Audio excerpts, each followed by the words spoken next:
अस्सलाम वालेकुम, Maryam psychologist is here.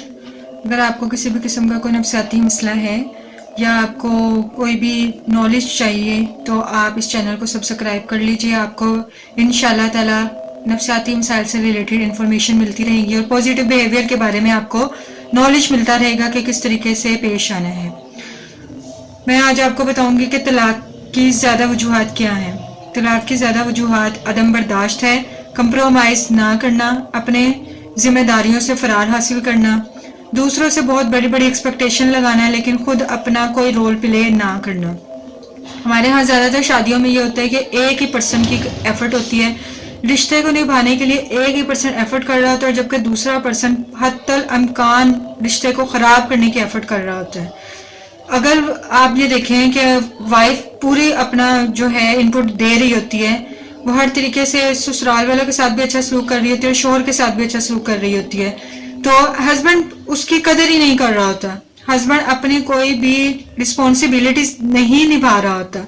Husband कभी ये चीज़ नहीं समझ रहा होता कि इस रिश्ते को खूबसूरत बनाने के लिए मैंने भी अपना पूरा रोल प्ले करना है, मैंने भी एक बीवी के हकूक भी अदा करने हैं और मैंने उसकी सारी ज़रूरतों का ख्याल रखना है। अपनी जितनी मेरी रिस्पॉन्सिबिलिटीज़ जो इस्लाम ने मुझ पर आयद की हैं, एक शोहर होने के नाते जो इस्लाम ने मुझ पर आयद की है, मैंने उनको पूरा करना है।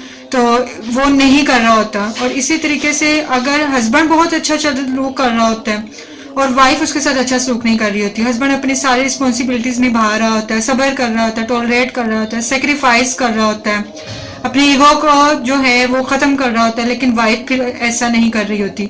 वो शोहर के हकूक़ से बेबहरा होती है, शोहर के हकूक़ अदा नहीं कर रही होती, बच्चों की अच्छी तरबियत नहीं कर रही होती, बच्चों को फोकस नहीं कर रही होती, ससुराल वालों के साथ उसका बिहेवियर अच्छा नहीं होता।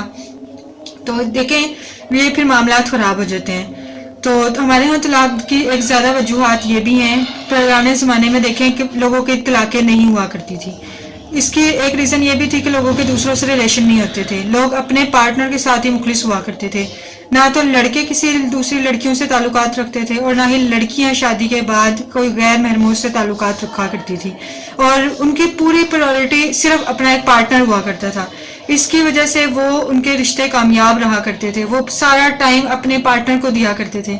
आजकल एक मसला ये भी है कि पार्टनर जो है वो टाइम ही नहीं दे पा रहे एक दूसरे को अंडरस्टैंड ही नहीं कर रहे, एक दूसरे को हकूक ही नहीं दे रहे, अपनी जिम्मेदारियां ही नहीं निभा रहे, जिसकी वजह से वो ये समझते हैं कि ये टॉलरेट करना, सेक्रीफाइस करना, अपनी अना को ख़त्म करना, दूसरों के लिए जीना, इनको बजाय वो सोचते हैं कि तलाक दे दीजिए, बस तलाक दे दीजिए मसले का हल है।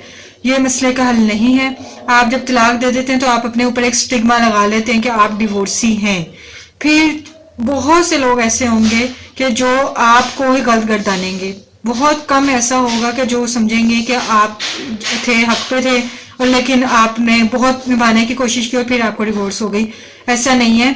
आपको लोग यही समझेंगे, चाहे वो आपके मुंह पे ना कहें, आपके फेस टू फेस ना कहें, लेकिन ज़्यादातर लोग यही समझेंगे कि शायद आप खुद ही गलत हैं, इस वजह से आपकी डिवोर्स हो गई।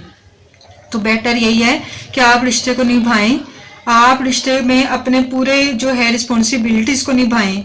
इस ताल्लुक को दो तरफा रखें, ना कि एक तरफा। सिर्फ यही नहीं कि शोहर ही अपनी हकूक अदा करता रहे और बीवी उसके हकूक अदा ना करे, या शोहर अपनी सारी रिस्पॉन्सिबिलिटी अदा ना करे और बीवी से चाहे कि वो शोहर जो मेरे जो है वो सब हकूक अदा करे।